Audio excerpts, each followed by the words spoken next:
कहानी का आगाज़ समंदर में माहीगीरों की एक कश्ती से होता है। दोस्तों, तसव्वुर करो कि तुम अचानक समंदर के बीच में होश में आओ और तुम्हें अपना नाम तक याद ना हो, ना माजी का पता हो, ना मुस्तकबिल का। बस इतना मालूम हो कि कोई तुम्हारे पीछे पड़ा है और हर कीमत पर तुम्हें मारना चाहता है।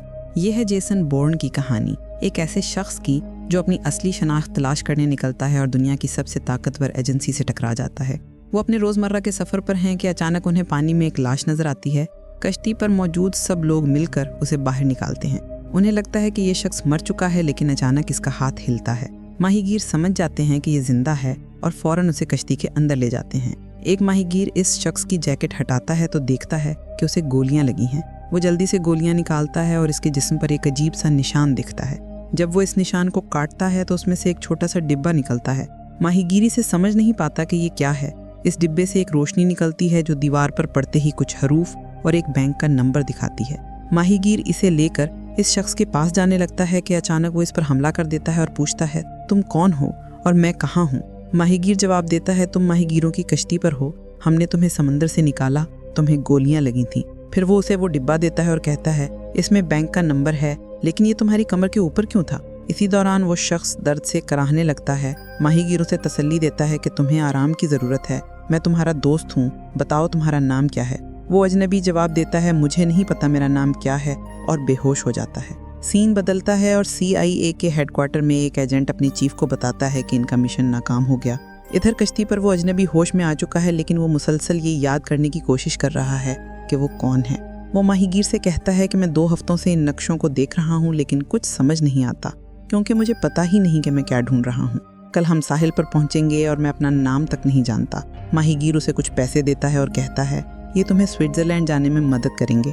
अजनबी उसका शुक्रिया अदा करता है और अपना सफ़र शुरू करता है। ट्रेन से सफ़र करते हुए वो एक शहर पहुंचता है और रात गुजारने के लिए पार्क में सो जाता है।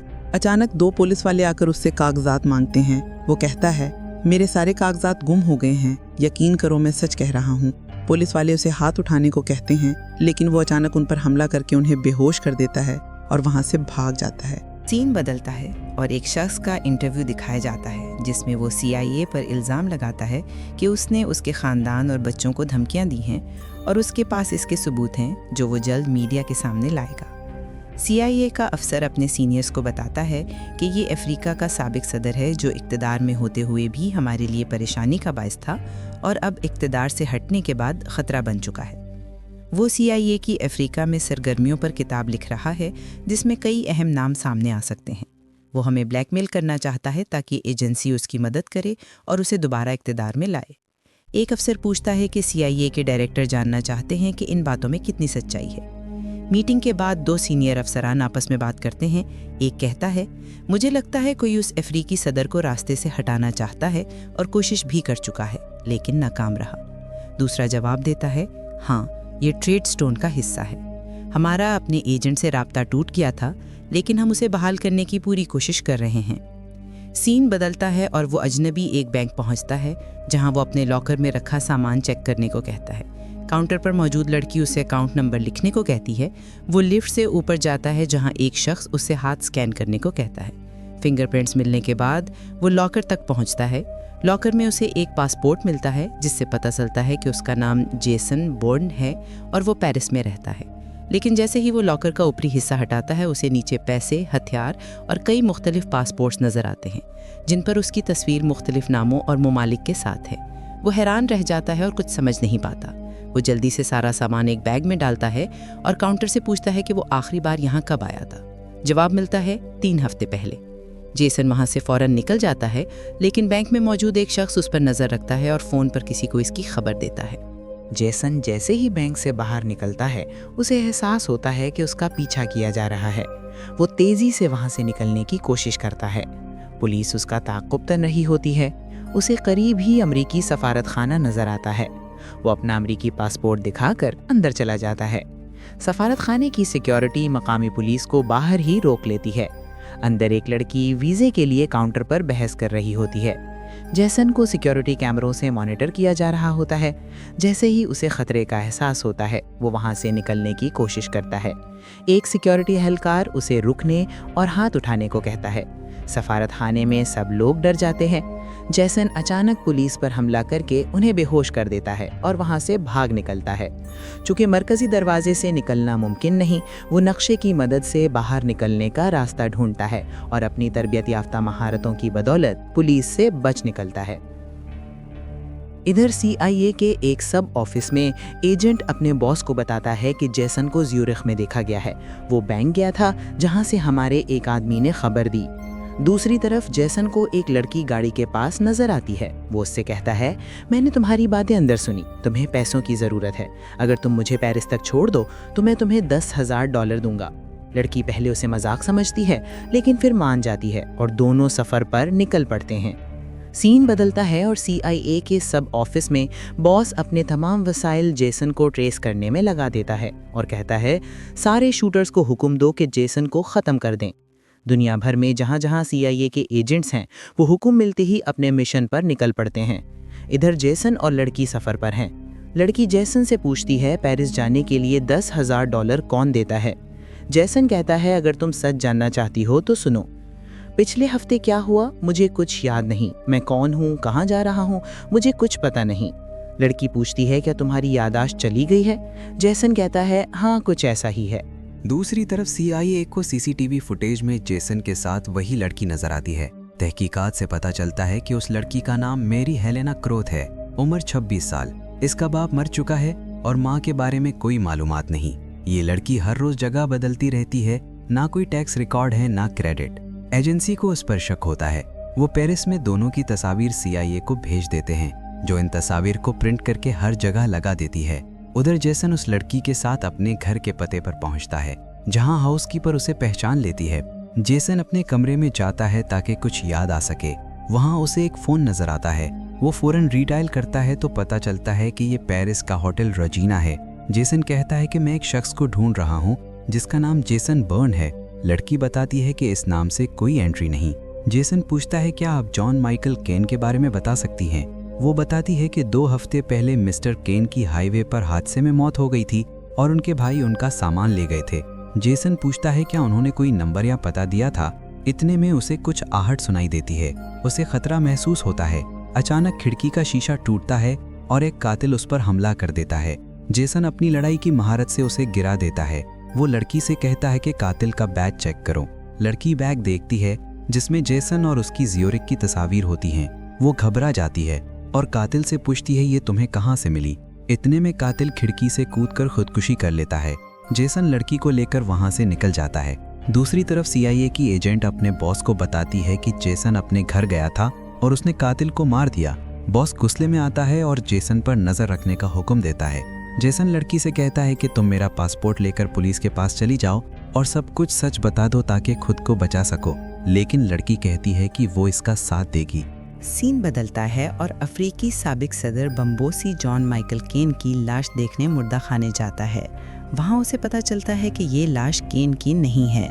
जैसे ही वो मुर्दा खाने से निकलता है, CIA की एजेंट अपने बॉस को उसकी आमद की खबर देती है और बताती है कि उसे सच पता चल गया है।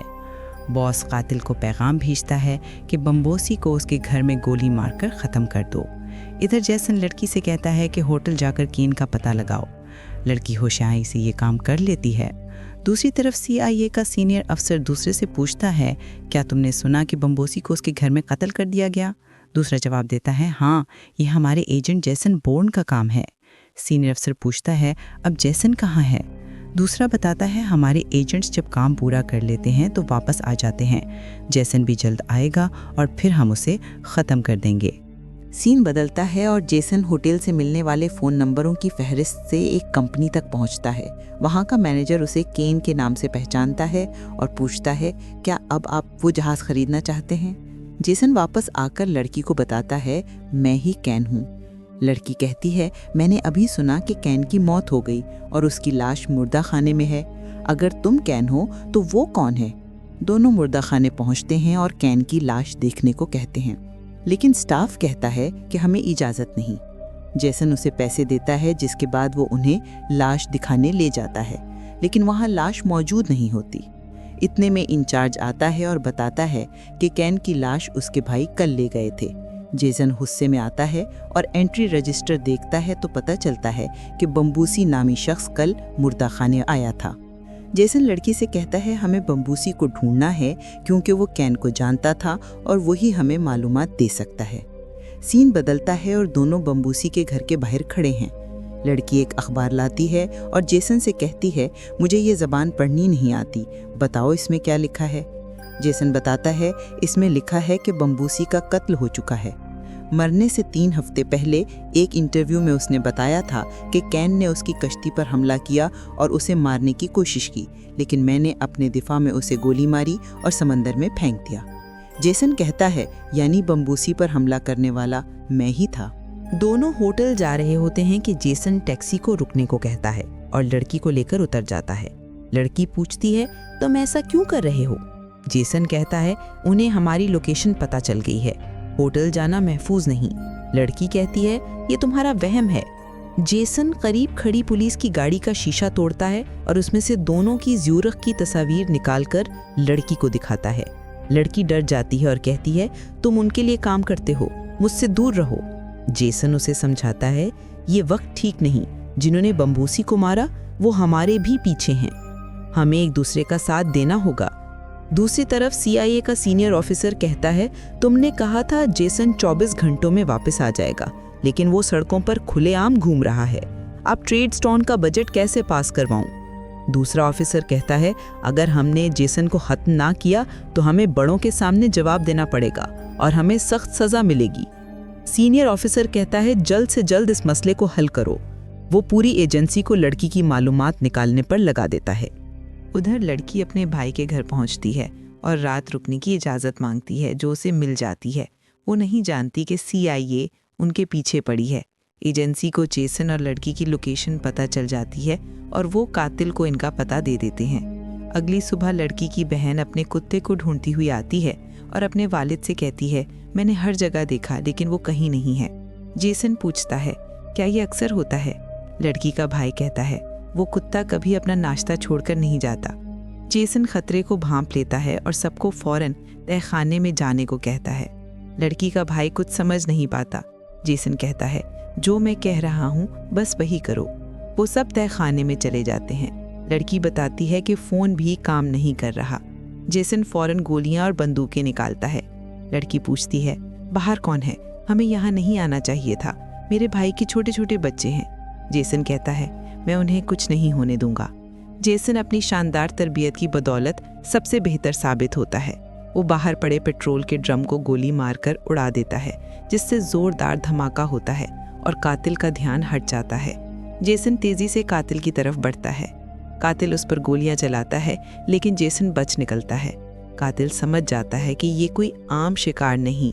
वो अपनी पोजीशन बदलता है, लेकिन जेसन परिंदों के शोर से उसका ध्यान भटकाकर उस तक पहुंच जाता है और गोली चलाता है, जो कातिल के बाजू पर लगती है। जेसन पूछता है तुम्हारे साथ और कौन है? कातिल जवाब देता है मैं तुम्हारी तरह अकेला काम करता हूँ, बताओ तुम कहाँ के कातिल हो? स्पेन, रूस या अमेरिका? जेसन पूछता है तुम्हारा क्या मतलब है? कातिल बताता है हम दोनों ट्रेडस्टोन में थे। जेसन पूछता है ट्रेडस्टोन क्या है?